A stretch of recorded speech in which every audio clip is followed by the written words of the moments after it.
Great. Dr. Greg Ashman, for those that don't know you, so good to connect with you. You are a teacher, researcher, author, currently deputy principal at Clarendon Ballarat College in Victoria. The college has just topped the ATAR results for at least the third year running, it seems, and is a consistent top performer. Can you paint the picture for us of the school and give us a bit of context about the school in terms of the size, teachers, etc.?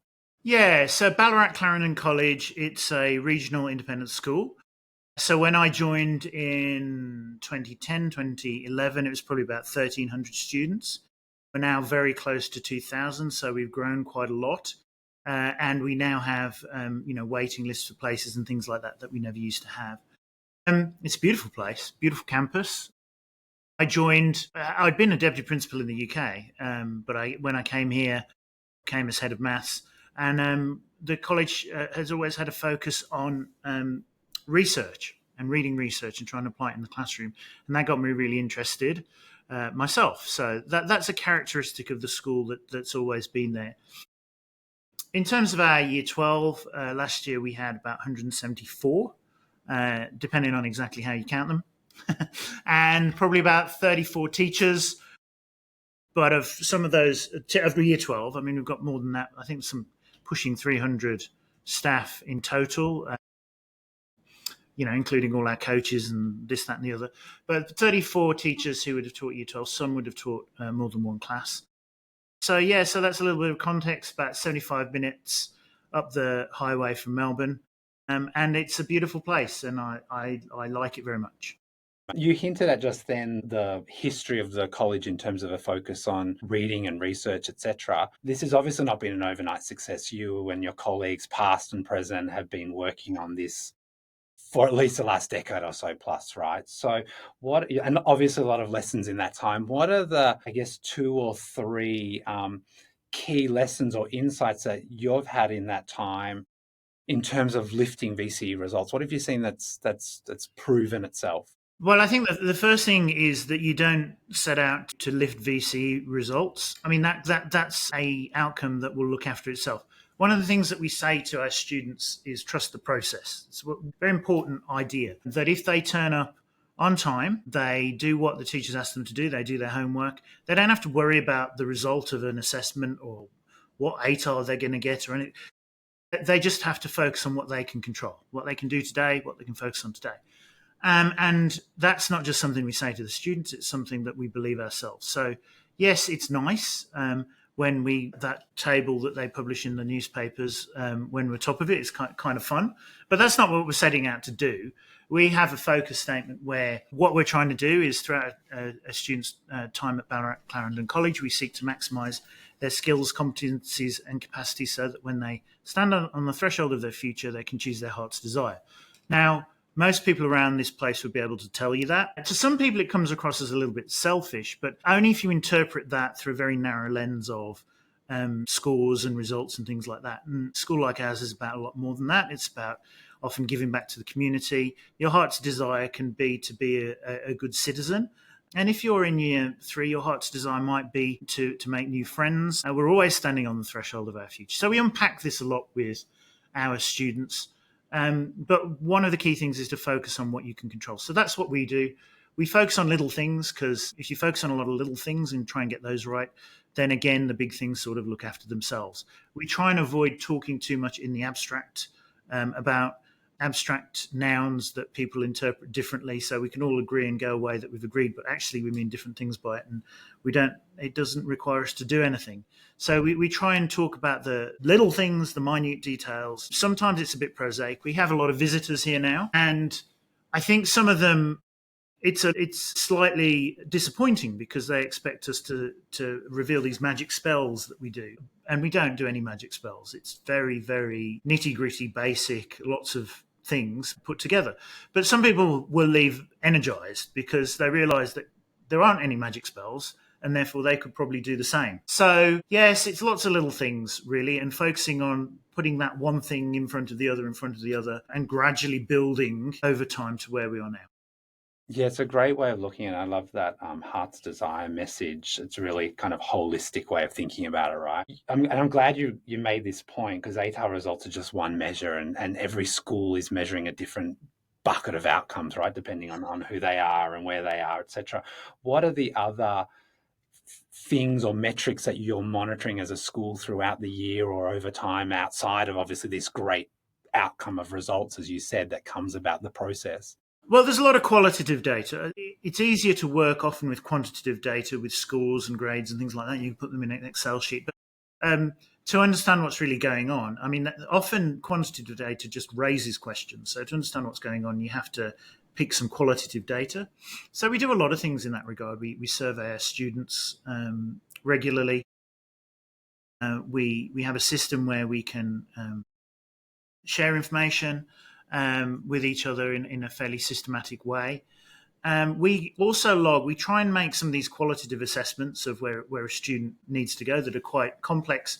But we also have what Robert Slavin called MOOSes, which are measurable, An acronym. observable, objective, social, emotional skills. Now, these are attempting to find a sort of quantitative measure so that you can do all the cool things you can do with quantitative data. What do I mean by this? Homework completion, attendance, kids bringing the right equipment, that sort of thing. Now, they're pretty mundane, but we try and keep track of that, and we try and keep track of it regularly.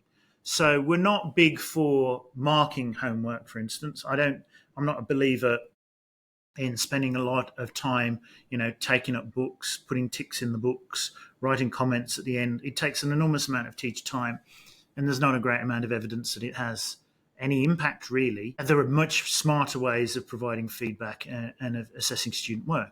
But we do check students have done the homework, and we record that, whether it's done or not, because that's useful information.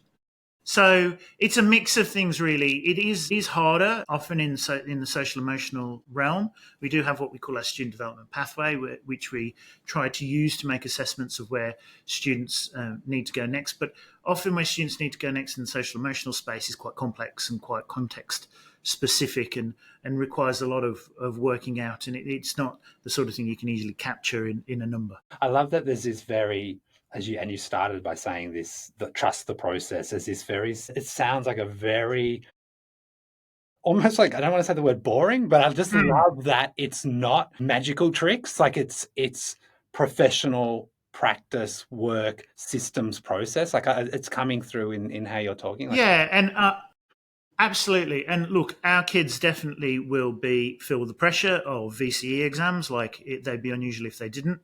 But I hear stories from other schools where teachers are still talking about the effects of COVID and how this has impacted VCE students and how students are very stressed about their VCE exams. Of course, we have some of that, but I don't think we have it to the same extent. Our students are quite used to assessment and the process of assessment when they go into a VCE exam, and so it's just another one.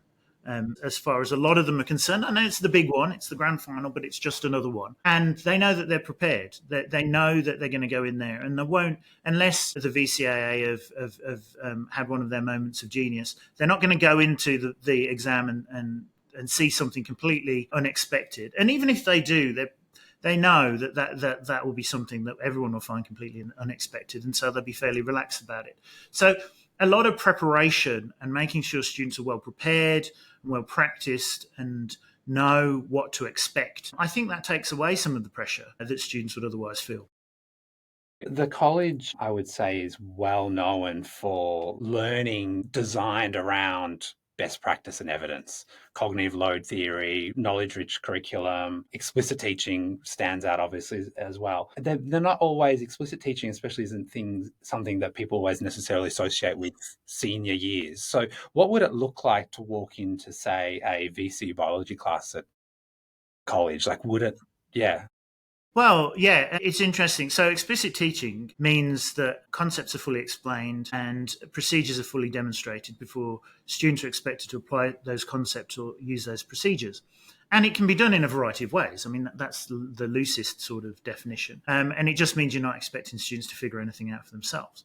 Now, for much of my career, well, probably not much now because I'm getting on, but certainly the first part of my career, I believed that constructivist forms of instruction were supported by the evidence. This is what I'd essentially been taught as a trainee. We all were. And I couldn't get them to work very well. So I resorted to what I'd call a sort of default form of explicit teaching, where I'd stand at the front and I'd explain a few things, probably several things, one after the other, for maybe, quite a period of time. And then I would set the students some work. And I found that, some problems or examples or something to write. And I found that more effective than constructivist instruction. But what I didn't know is that actually explicit teaching isn't a default. It's something that's got a lot of evidence behind it. And that evidence points to how you can make it more effective. So if we go back to the 1960s, there was a whole load of studies done, process product research, where essentially researchers would go into classrooms with clipboards, record the students' behaviours, and then look for correlations between, teachers' behaviours, look for correlations between what the teachers did and the learning aids of their students as based on assessments. And they came up with this model, which is often called direct instruction, lowercase d, lowercase I, not to be confused with direct instruction, uppercase d, uppercase I, which is a specific set of programs based on the same idea, but developed by Zig Engelman at the University of Oregon. They came up with this model. The quickest way into what that model looks like is if you Google something called Rosenshine's Principles of Instruction. It's got this whole list of principles which basically summarize evidence-informed explicit teaching. And often when we give this to teachers to look at, it's part of the pre-reading. If you get a job here, we'll give you some things to read. They'll say, oh, yeah, well, I do all that already. Because it all seems quite common sense. And a lot of the best ideas in education do strike people as common sense, but they're not necessarily enacted all the time. Even though they seem like common sense, people don't necessarily do that. And it's things like reviewing previous lessons, reviewing what we did last month. It's presenting material in short little bite-sized pieces and then immediately giving students the opportunity to practice. So whereas 15 years ago, I might have explained how to do 3 or 4 different types of physics problem, for example, and then set the students some questions to do, maybe some of which were a little bit different to the ones I demonstrated. These days, I would demonstrate one particular type of physics problem, immediately get the students to do one, almost exactly like the one I've demonstrated, just to really assess comprehension, whether they understood what I've done, they've been following it, and then gradually release that control, and then maybe demonstrate another type.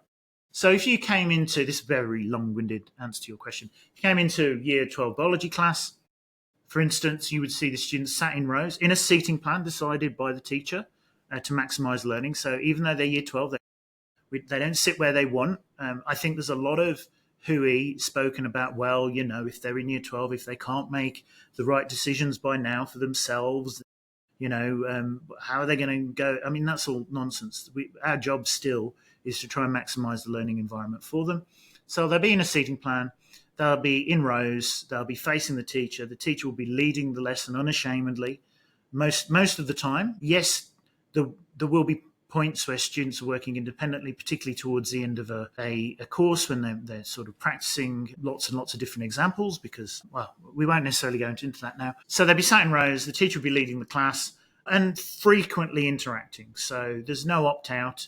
It might be cold call, but more frequently it could be, say in biology, there'd be a lot of answering on mini whiteboards every couple of minutes or so. Everyone has to answer, so no one's looking out the window tuned out. If you were in a humanities class, there might be a little bit more of a balance towards turn and talk. So talk to the person next to you, construct something together then maybe construct something, feed it back to the teacher. If it's short enough, maybe use a mini whiteboard.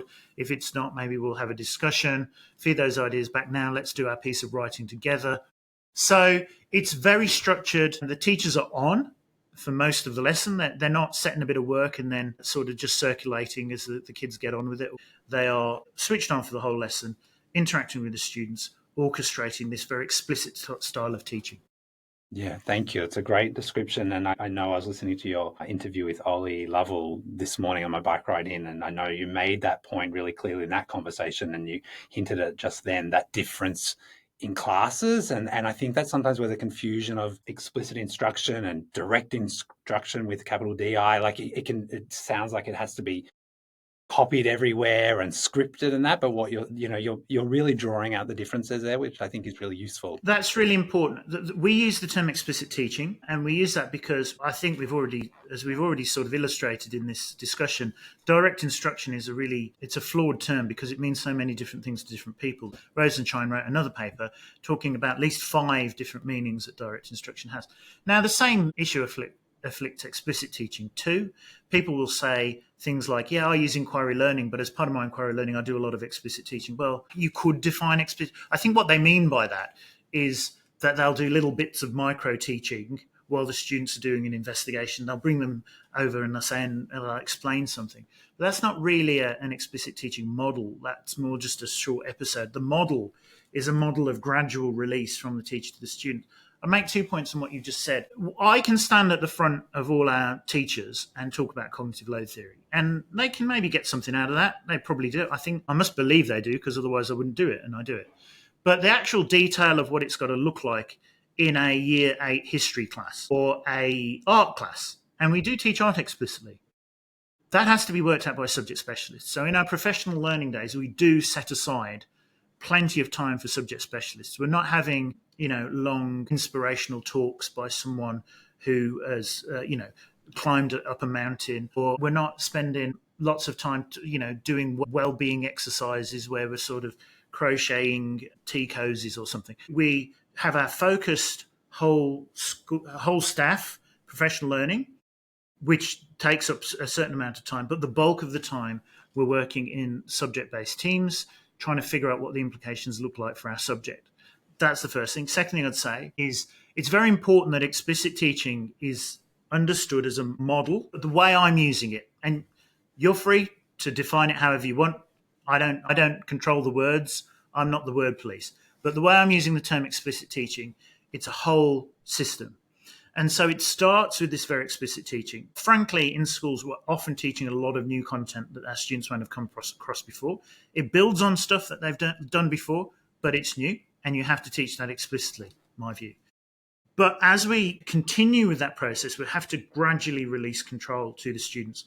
At the end of the process, our students are writing complex essays. They're solving really fiendishly difficult maths problems that they've never seen before. To get to that point, you have to gradually release the control. So you can't be all explicit for the entire time.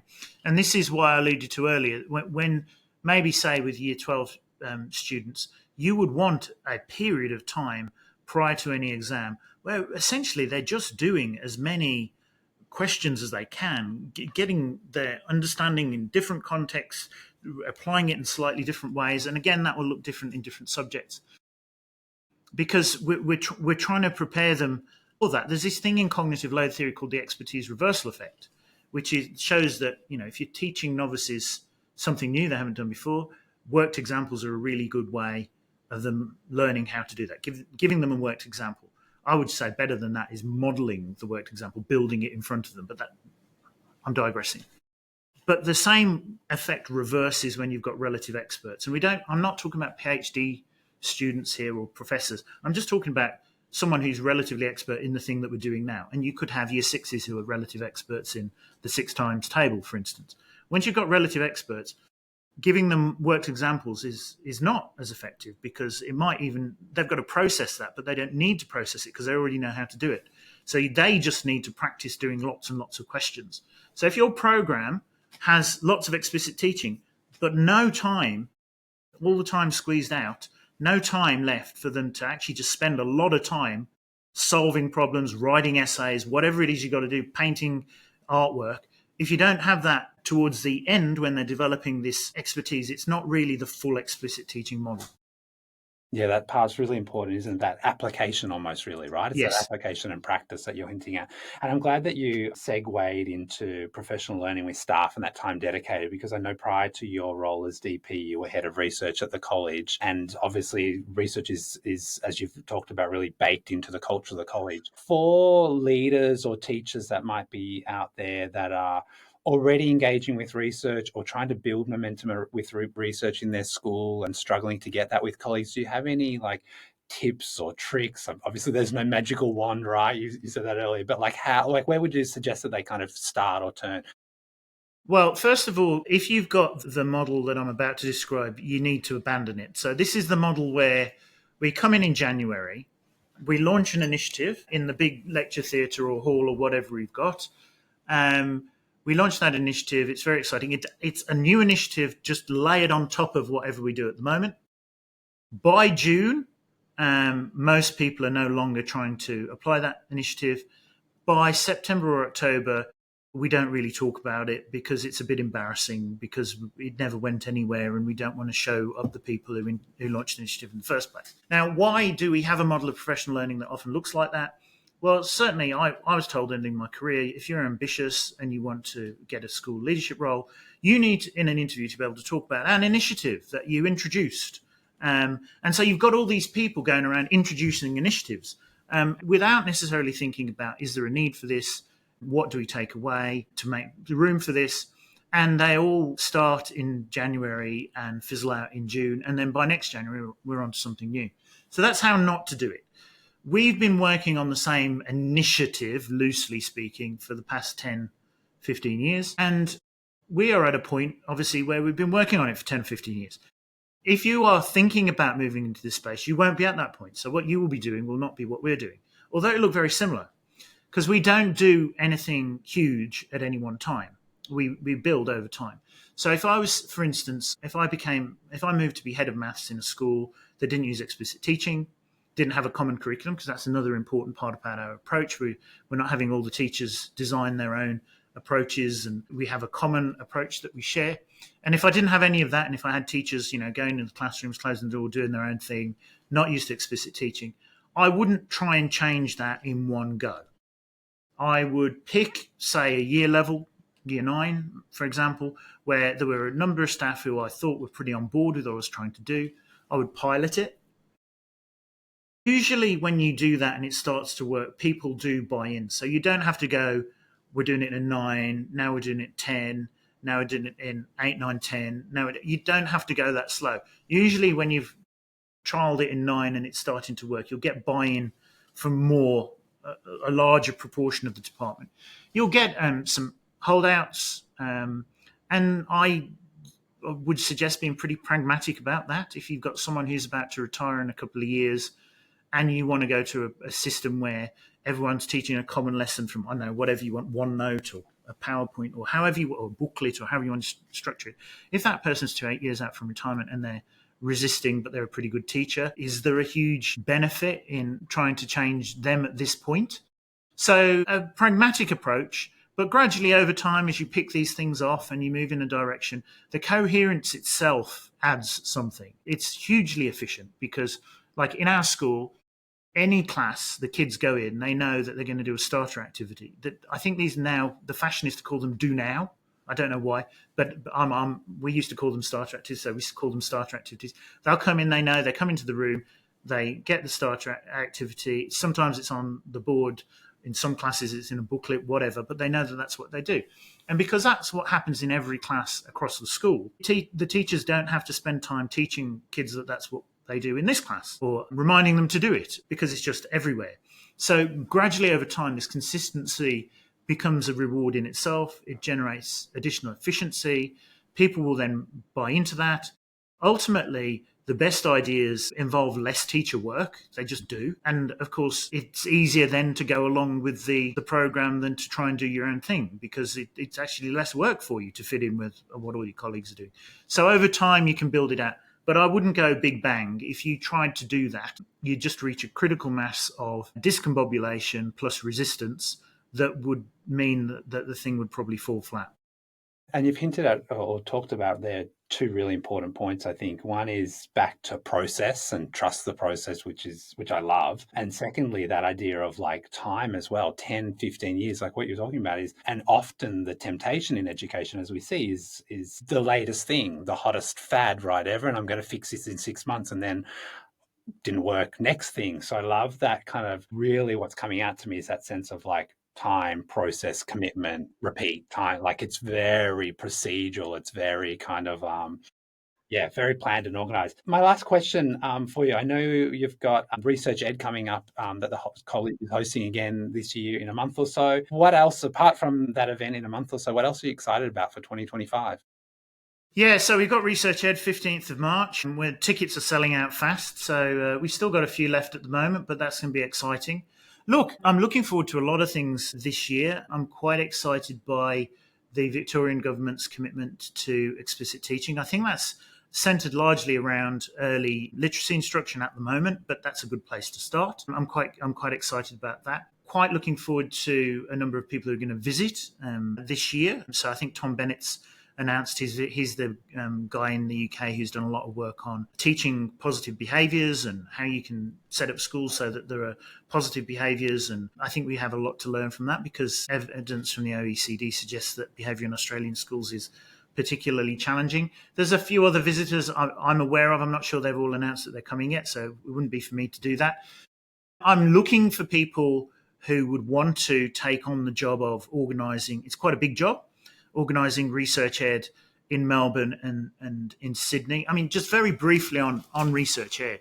The idea of research ed is it was actually Tom Bennett, the behaviour guy, who created it in the UK in 2013. He was on Twitter complaining that education conferences are very expensive. They take place during the week, so teachers can't go. Essentially, if some people said, well, organise your own then.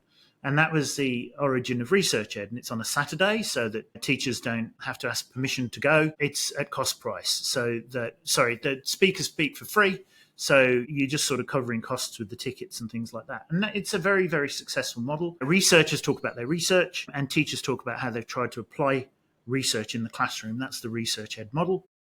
We have been running research ed in Australia since 2015. I'm sort of the overseer of research ed in Australia, and since 2016 I've sort of had that role. And we've run them in Melbourne, we've run them in Sydney. There was one in Newcastle last year that was really good. There's been a couple in Perth. They kept the torch burning when we couldn't run them due to COVID, and they weren't under the same restrictions, so they were able to have them. But the largest ones we've ever had are in Ballarat. Go figure. I think we're a little bit of a hotbed. The local primary schools, particularly some of the secondary schools, are into the science of learning. But I am looking for people who want to take this model back to the big cities, back to Melbourne, back to Sydney. It's time has come again, and we've now got a bit of momentum. The politicians seem to be more on board than they have been with explicit teaching, with a knowledge-rich curriculum, than at any time I can remember. It's in the past 15 years. So I think there's a lot to look forward to. Great. So I'd say anyone listening that's wanting to engage with research, check out Research Ed. Also check out Greg's Substack, Filling the Pail. I was on there yesterday looking at the article on homework. You give a great breakdown and summary of all the conflicting, competing, fusing research on the topic and many, many other topics. So definitely, if you're wanting to find out more about Greg, check that out. Thank you so much for talking to me today. Thank you. You're very kind.